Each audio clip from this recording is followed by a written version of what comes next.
My mic. Okay, thank you for your message. Is it better now?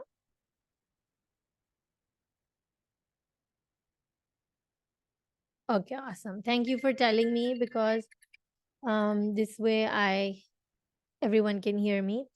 So we're seeing that we were talking about submission, and we are talking about the understanding that submission or surrender is only something that comes through us for a higher calling, for a cause. And it is important that we consider this idea of submission from the lens of not being subjugated, not being forcefully being asked to submit, but to have the submission from within. So the next part to submission is Iman, faith. Do you have faith? Do you have the yaqeen? Do you have the meaning? Do you have the Iman in that aspect that you want to submit to? If you believe in a cause, you're going to sacrifice a lot for that cause. For example, when we protest and we want to fight for a cause for different reasons, we saw a lot of protests in Iran around hijab, and that was something that meant a lot to the women over there. A lot of these women actually fought in the face of what they believe in, at the cost of their lives, at the cost of being held hostage, at the cost of being imprisoned, at the cost of being punished. So, because they're believing in that cause, they're willing to subjugate themselves to this surrender. I surrender everything I have, my life, to this cause. So, Allah subhanahu wa ta'ala is saying that we are born in darkness, but through submission, faith, and right action, we are prompted to know the underlying cause and sustaining factor of creation. So we always see that a lot of us are busy trying to get answers to some very deep existential questions like, why was I created? What is the purpose of this life? W- what am I doing here? So when we talk about submission, we want to surrender. We're talking about having faith in a cause. And when you have faith in that cause, then that leads you to an action. So these women, they surrendered themselves to a cause because they had faith in that cause, and hence they took an action. They took to the streets, they jeopardized their lives, their families, all of that, and um, they took that surrender into action. Now, what happens when we talk about surrender in terms of Islam? Allah is saying that we are born in darkness, but through submission. Now, Allah is saying Allah is the light of heavens and earth, and He's the one who takes you out of darkness into light, right? So now the submission to Islam is meant to take us out of a darkness. And I mentioned this a lot of times that there's a TED talk. And in that TED talk, this lady, she's talking about how we are born negative by default. We are programmed, we are hardwired to think negatively, and we are hardwired to think of the worst case because that helps us protect ourselves, that helps us keep us safe. And the example I gave is that many years ago, when we didn't live in civilized cities and we were living in the jungle, we needed to think of a noise or a sound as a sign of danger, because now that sound is telling me there's an animal nearby, there's a herd of elephants coming and we can get crushed. So that sound had to be taken as an alarm, as a warning to danger. But what happens now is that a lot of things that don't happen, we assume the worst, we assume people's intentions to be negative, and that is something that we think will protect us.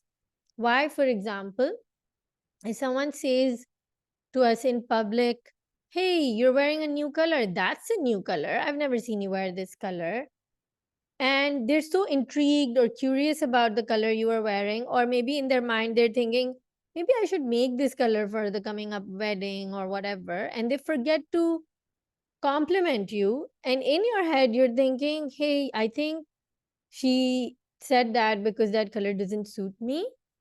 And what were other people thinking when she said that?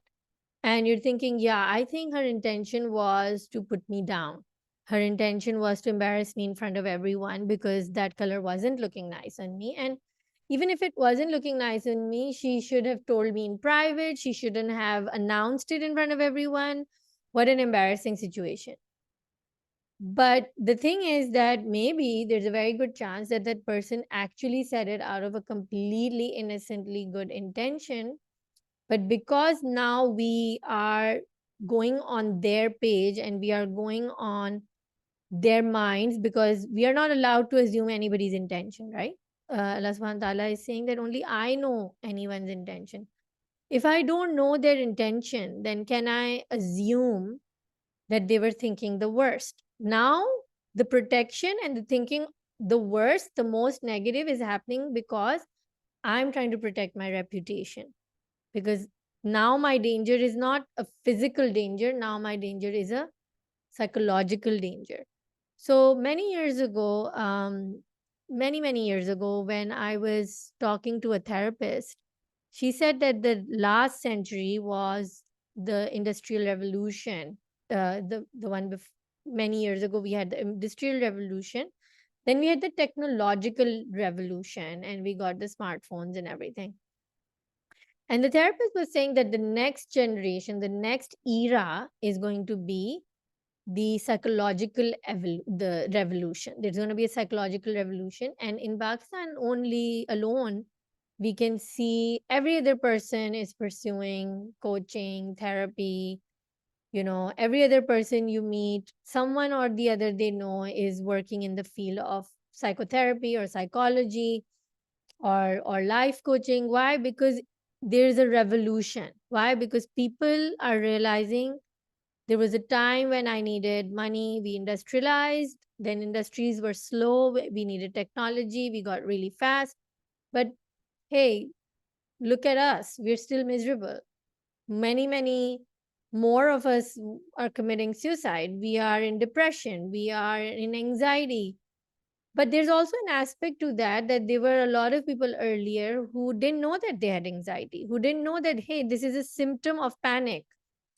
I don't have a jinn on me, or I don't have an asar on me, or it's not bad nazar from somebody, but it's just purely a psychological effect of my new, you know, experience in life.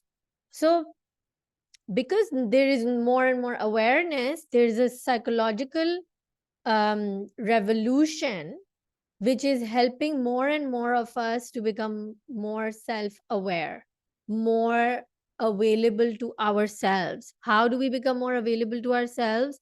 By taking pauses, by separating ourselves from certain situation, by saying, I cannot attend this dawat or this party tonight. I'm not feeling okay. I'm feeling very upset about something. I think I'm going to be very grumpy. Or even if you are not psychologically upset about something, you can say, I'm physically exhausted. I don't think I should push myself more tonight. That's saying that you're giving yourself that space. So, more and more of us are doing what? We are becoming more and more aware of our darknesses.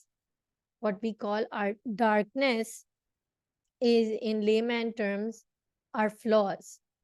What do I lack? What am I not able to do? Where am I getting stuck? Right? Like, many times this feeling of being stuck um, is a state of real agony, because a lot of people feel that they're stuck in their profession. A lot of people feel that they're stuck in their marriage, and it's not getting anywhere. A lot of people feel that they have a bad relationship with their children, and it's just not getting better. Their children don't call them, they don't want to meet them. So you feel stuck, and you take classes or courses, or you go for therapy or coaching, and you just keep going in loops, and you keep going in circles, and you keep saying the same thing, and you keep feeling like there's no way out of this. That's a place of darkness, because that's when we start getting hopeless. We start feeling like there's no solution. Something is really wrong with me. And at that point, this darkness starts to show itself to us.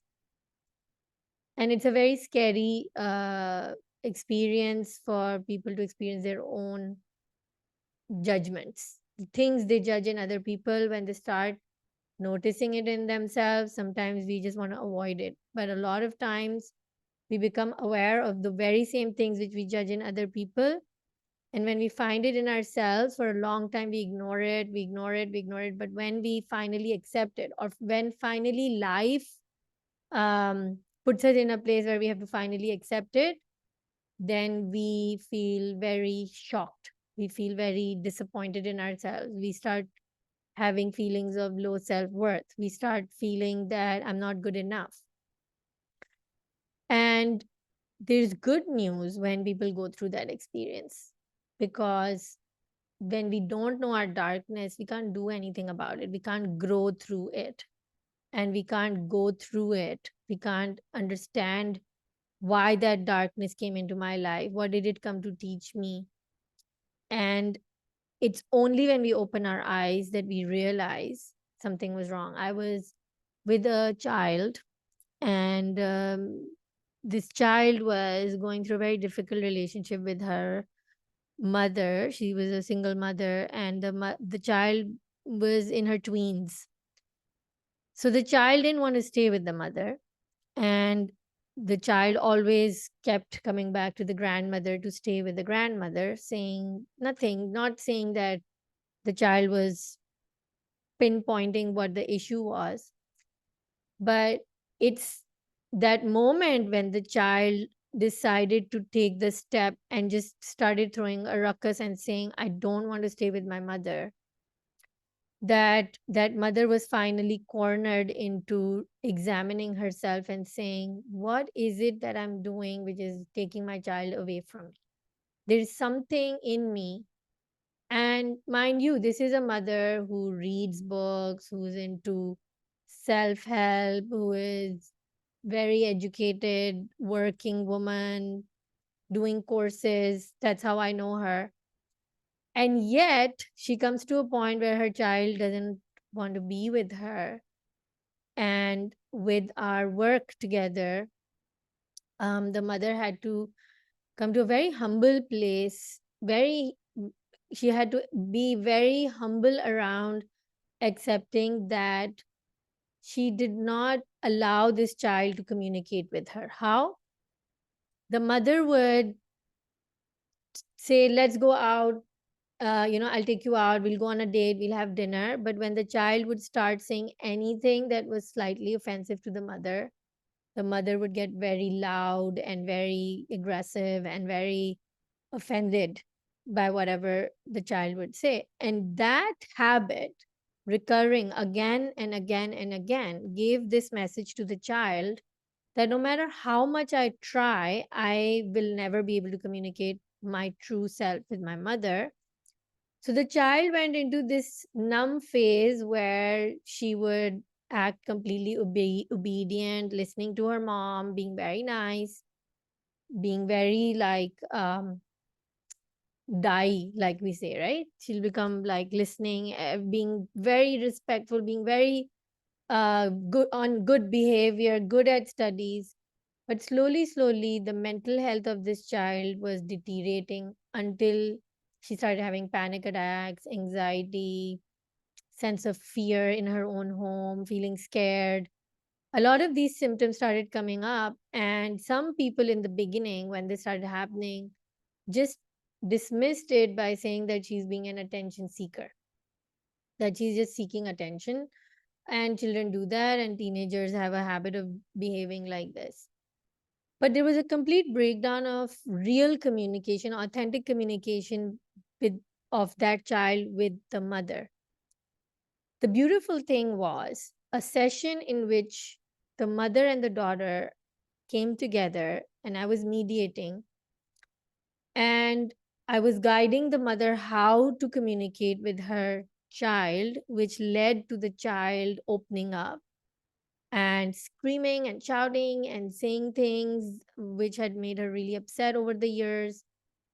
And she started to say all that she'd been carrying in her chest. It's like all this indigestion inside was being vomited out, and it wasn't pleasant. And it was a shock for the mother because she had never heard or seen her child behave like that. But it was it was so overwhelming because this child was not able to breathe. She was stammering. A perfectly A grade student who was confident and everything was in this, sweating and not able to articulate things the way she wanted to and getting stuck. And the mother was in a shock. But she said and she said and she said until the child had calmed down. And then it had been such a heavy um, conversation for both of them that I just diverted it into something about, politics and John F. Kennedy and whatnot. And it just kind of slowly, slowly settled, and everybody was smiling and joking. And this is a child who didn't want to see her mother. This is a child who did not want to be around her and had refused because so many times this child had been rejected. So many times this child was not allowed to speak her mind without being judged, without being scolded, without being yeah. And I learned this lesson many years ago from another teacher who said, do anything with your teenager, but don't react. Don't give them a overwhelming, aggressive, offensive reaction. You just gotta take it in, listen to them, and say, okay, let me think about it. And then think about it, calm down, absorb it. There are times when you're listening to your children and they're saying the most horrific things which are unbelievable for you, things about drugs, things about, their ideas, things about the things they see around us, things about um, things their friends are doing. A lot of times these things can be very alarming for the parent, but the key is that you stay calm in the face of what? This child disclosing a dark part of them. This child exposing a dark part of us as parents, saying, you don't allow me to do this, but you're doing it yourself, right? It's a very hard thing for a parent to take. But for a parent to always be in that principled discipline that with my child, I cannot react, but I can take my time to give the answer. I don't have to give an answer. A lot of times kids rush us. You have to tell me right now. It's going to be too late. The tickets are going to run out. Can I go to this concert? And you're like, you know what? I think 5 minutes won't do any harm. I need to take that time to think about it. It can still leave that door open for the child to keep coming back to us and talking to us rather than giving this reaction which shuts them down. And now more than ever, we need to communicate with our children, our spouses, our parents, because I say to people, I don't want to be, I say this to my relatives at home, my children, people I interact with. I tell them, I don't want to be sitting here and be so intimidated by your phone that I feel that I have to be entertaining enough to compete with your phone. I can't compete with your phone. I'm not going to be able to take your attention if you want me to be more entertaining than your phone, right? We're human beings. We're not a box of entertainment like a phone. We cannot be so much fun. So the idea that a lot of times we feel like maybe I'm not good enough, that's why they're on their phone, it's not true. They're on their phone because phones are a very distracting device. But we have to set our boundaries and we have to set our discipline, and we have to stick to that discipline if we want to work on our relationships. And the most amount of work that we can do in our spiritual growth comes through our relationships. I'm included, that I come across days and moments and times where I'm triggered, when I'm angry, where things make me upset, where the day is packed with too many things and I don't get the time to breathe, to think and say, hey, I need to sort this out. I need to take a breather. I need to work this out with my child or my staff or my husband. And it can pile up. And because life is becoming so fast, because we communicate immediately on WhatsApp without thinking that, let me think about it. It's making me upset, but let me think about it. Am I gauging it right? Or am I making a mistake in the way I'm gauging it? Then that lack of pause is what ruins a lot for us. So that's the discipline. We need a discipline, how we're going to be behaving around people, how we're going to be speaking to our children, because it doesn't come naturally. This inner innate programming in us to protect ourselves gets very activated in front of our children as well. And one of the most important things that I like to share, and I think that I can't stress enough, is at the time of adolescence and adulthood for children, that when we have our children in front of us, the innate desire to protect ourselves makes us stand against our children. And sometimes our egos are so triggered that the sense of protection that makes us defensive is only about protecting our ego. And this happens most in adolescence and adulthood. Why? Because in that stage, your child or my child is now at a stage where they're developing their own individual personality, their own individual likes and dislikes. They also share the house with us, they also share the environment with us. They also need to have a say in the way the house is run, in the way things are handled. Of course, they have to be taught responsibility, but at the same time, they have some role to play in the decisions that are taken in the house. Now, what happens when this child is growing up is that they're going to start sharing what they like and what they want against what we like and what we want. And because two people are not alike, there's going to be a difference of opinion. And when there is a difference of opinion, um, we feel like it's us against them. It's my opinion. I want this, but she wants this. But I'm the older one. I'm the parent. I need to take care of this. But the most important thing that is happening for the child at this stage is that the child who always thought of you as a role model, the child who always thought of you um, as a protector, as a guide, as a guardian, and a lot of times the children idolize their fathers and mothers. These children are going to be disillusioned. Their illusion that their parents are perfect, their illusion that their parents can take care of everything, their illusion that their parents are impeccable in the way they are doing things breaks, it shatters. And they almost feel betrayed, and they'll say, I didn't think that you could do such a thing. I didn't think that you could have behaved with me like that. I didn't think that you run your business like this. I had a different opinion of you. I thought that you were top notch, you were perfect, but you're not.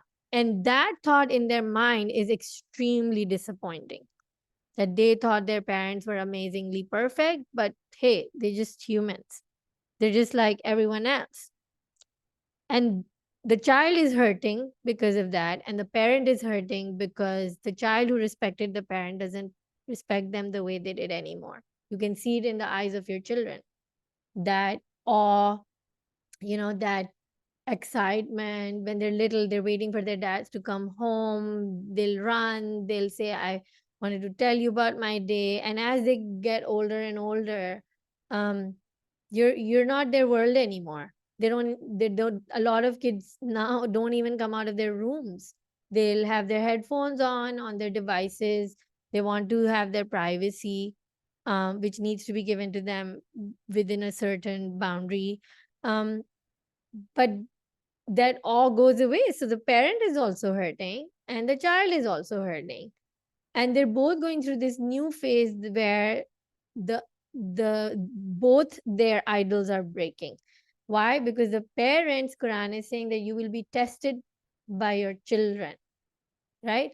These are the zenith of this dunya. You're gonna be tested by your children. You feel attached and you say, these are my children, um and I have these children and they respect me and they must love me and they must behave a certain way with me. And a lot of fathers will say, hey, I set up this business, so now my son is going to take after me, or my daughter is going to take after me. And they turn around and they say, I was never interested in what you've done. I'm not interested in what you've built. And a lot of that pride within us starts to break, and all of that expectation and attachment starts to get affected by these everyday frictions. And we feel like, where did that respect go? And what do parents feel at that time?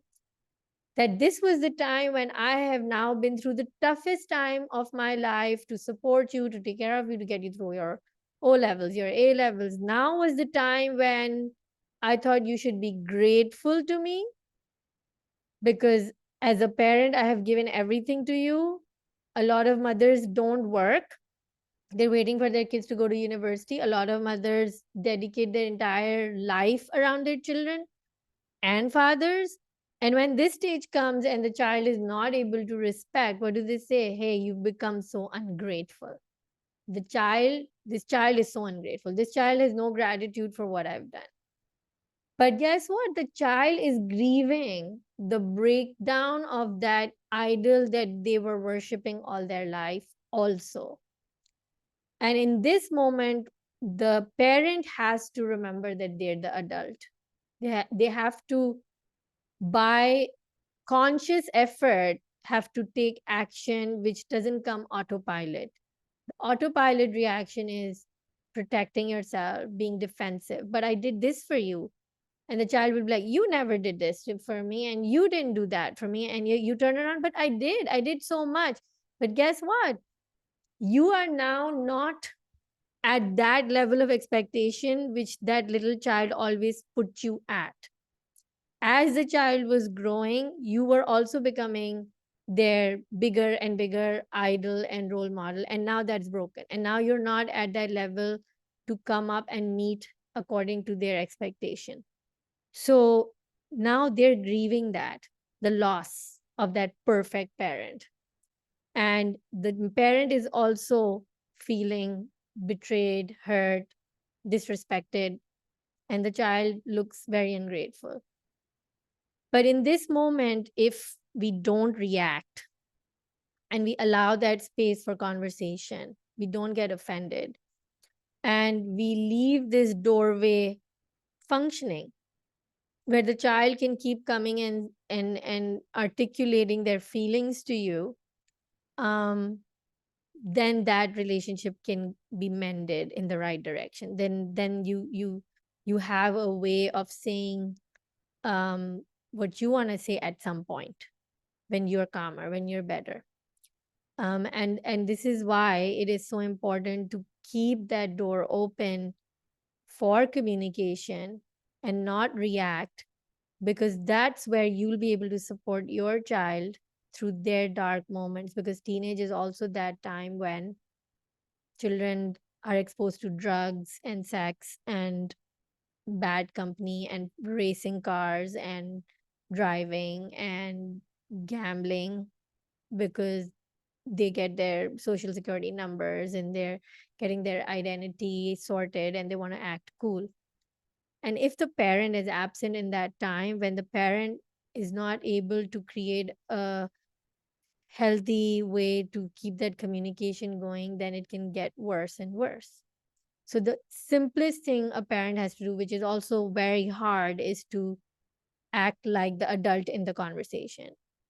One of the most difficult things that I face, because I grew up in a very protected environment and I was brought up in a very protected way, is language today.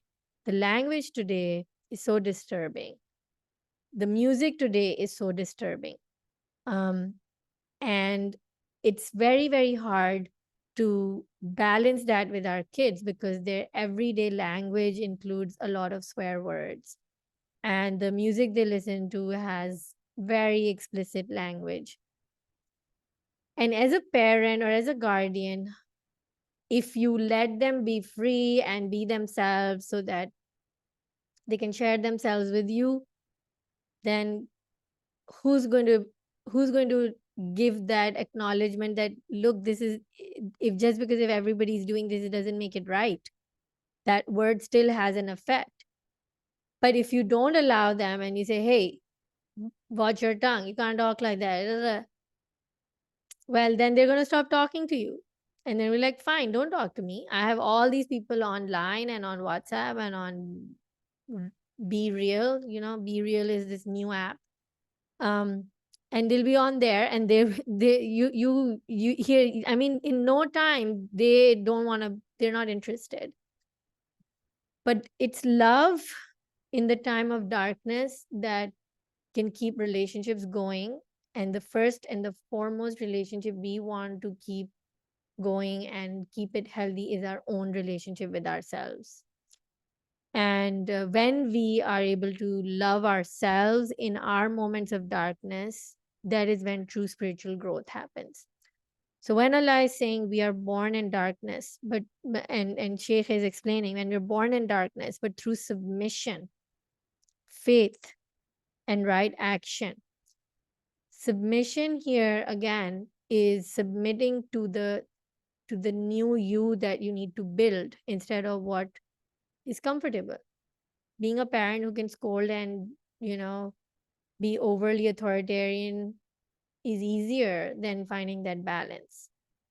It's easier to be extremely religious, and it's easy to be not religious at all, but to be in that balance is very hard. So when it comes to surrendering our autopilot way of life, where we're just going and doing, to a moment where we have to be conscious, we have to be very aware of how we are behaving, that becomes a true surrender. Because many times when new people come in to this path, and you know they they hear this idea of how important the intention is, or etc. And when I share this, because I think a lot of you have been hearing me talk about intention again and again and again, but I see that when new people hear it, they say, so you mean we have to be aware of our intention all the time? I mean, you mean like all the time, every moment of the day, we have to be like thinking before we're speaking? That's exhausting.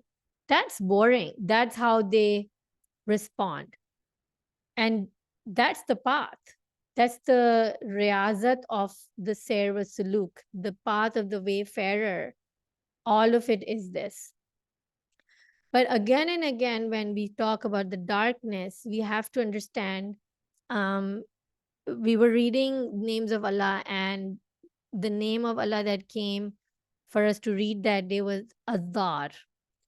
And Adar actually means the one who creates zarar, a nuksan, a hardship, a difficulty, someone who creates the difficulty, right? And initially, all of us in that class, we were a little stunned because, we've gone into our talk about God being beautiful and loving and all of that.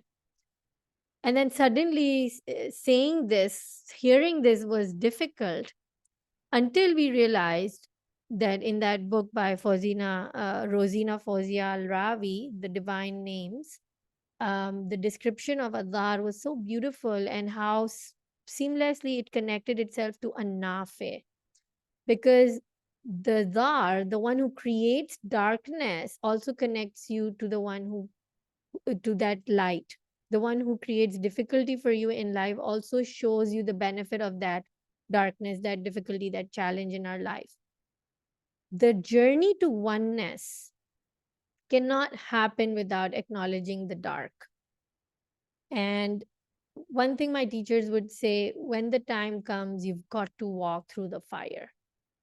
There's no other way. You've got to walk through it. You've got to grow through it. There is no other shortcut or bypassing that journey. If you want to go to the next stage, you have to go through that. And you can only go through that when you come face to face with that darkness, whether it's in your child, whether it's in your partner, whether it's in you. When we can create the space to accept whatever it is that has now revealed itself to us, it has opened itself to us. And that mother who I was telling you, where I was mediating and the mother was talking to the child, the most profound moment in that experience was when the mother was talking to the child, and the child said, but again and again you did this to me. You were doing it to me again and again, and I don't deserve that. And why would you do such a thing? Why were you doing such a thing again and again? And the mother said, it was a habit, and I wasn't aware that I had fallen into the trap of that habit. I didn't realize how much I was doing it. That is the gunudgi, that is the sleep, where you're so entrenched in your habit that you make it a part of your personality, and you think, this is who I am. Like, this is an extension of me. This is the role I have to play. So, a lot of us will continue to be with our daughters or our children the way our mothers were with us, and not examine it because it was a habit. And it was just assumed to be passed on and carried on without thinking about it, without questioning. And that's what Quran is saying. Are you going to continue doing what your ancestors were doing? And I read a very beautiful quote by this Sufi teacher. I don't know how they say it, but his name is Inayat. Uh, I have a book by him. It's called Mingled Waters. He talks about interfaith connections. There was a quote by him where he said that a lot of the times the main work in our journey is to remember that our mind becomes the web in which we get caught up, the ankabut. But the mind is an illusion, right? The mind creates that illusion where we get so caught up and engaged that we think that this is my home, this is protecting me. And yet it's a web that is deceiving you. It's a web that is making you think you are protected, but in reality it is that very thing which is taking you away from your truth. It is keeping you caged in your web of lies, web of thoughts, web of mind games, web of manipulation. And all of that you think is saving you, protecting you, like the ankabut, but it's actually um, something that, like a net, you are stuck in it. Like I said, a lot of times we get stuck in our habit. So it's almost like in that moment that mother woke up to a habit. The mother woke up to a habit, and that habit suddenly dawned on her, and she was embarrassed in front of her child, and she apologized. And that was profound, to say that I was so engrossed in my habit that I didn't even see how much I was doing it, and I was repeating it so much. It's as if there was a veil. It's as if I was not able to see myself and those habits and how much they were affecting me and how harmful they were, until Allah gave her that moment of awakening. And because I'd been seeing their case for a while, I realized that there were many times the mother did get an opportunity to, where I thought, well, she should have realized it was her mistake. She should have realized and she wasn't. And when she wasn't realizing it, she got cornered into a life situation where now there was no other way but to either save her relationship with her child or give up the ego. And when that dream-like state, that that's not my fault or I wasn't wrong and my mom taught me to bring up kids like this, I'm going to do it like this, kind of happened, there was an awakening in that moment. She saw her darkness, she saw her bad habit. And when she saw it, because I could see her honest, authentic desire to mend her relationship with her daughter, it wasn't important anymore that, in front of her child, she had to admit, yes, I'm wrong. This is a really bad habit. I didn't see it. And she said, I'm so sorry. It was a habit. I didn't even see it. That's why I was doing it again and again. Not because I didn't love you, not because something was wrong with you again and again, not because you were making mistakes again and again. So she now started going on a path of healing her relationship and healing her child. Because now she's telling the child, every single time I shamed you, every single time I got upset with you, you thought that I'm not good enough for my mom. Something is really wrong with me. And eventually the child just thought, I'm just not good enough for my mom to listen to me. But when the mother came in with humility and accepted her mistake, she finally started to heal that wound in the child, where the child was losing self esteem. This child was confident debater, would participate in plays, was now completely avoiding all kinds of activities and not going into any of these activities because she was losing her self esteem. If I'm not good enough for my mom, then I'm really not good enough, right? Especially with religious kids.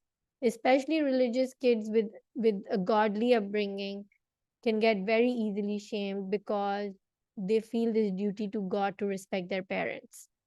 And when parents are very harsh with their kids, then the child starts to feel they're not good enough for God even. And then their relationship with their God starts to break.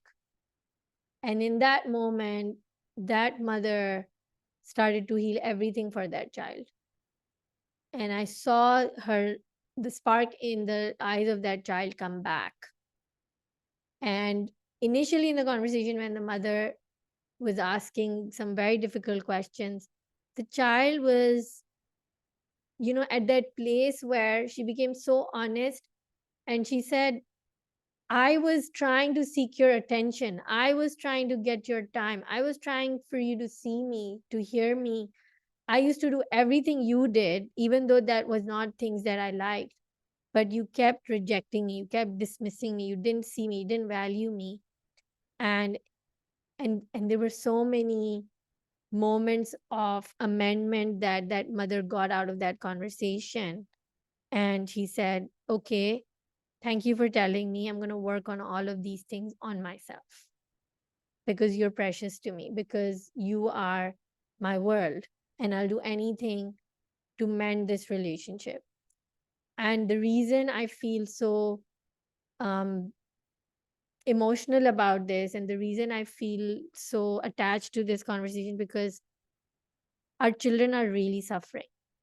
Um, our children are suffering because they don't feel heard. But earlier on, in the older generations, children didn't need that deep bond with their parents a lot of the times. They could sit in front of their father and be respectful and just say salam and greetings and say, yes, the day went well and I'm a grateful child. But today's child needs more grounded bonding with their parent to be able to walk through the distractions of this life. And the most beautiful thing I see is that Allah subhanahu wa ta'ala's help. When you keep praying to Allah, when things are not in your hands, then Allah subhanahu wa ta'ala will open your eyes to yourself, and Allah subhanahu wa ta'ala will open the eyes of your children to what? The efforts you put in for your children. And Allah will open ways for children to come back to guidance. Even if you think that, they're going out of your hands, or, they're not praying, or they're not listening, or they're disobedient, or you can't get through to them. In every moment that worries you, try to ask Allah to help you. I hand over my child to you. Allah, please guide me.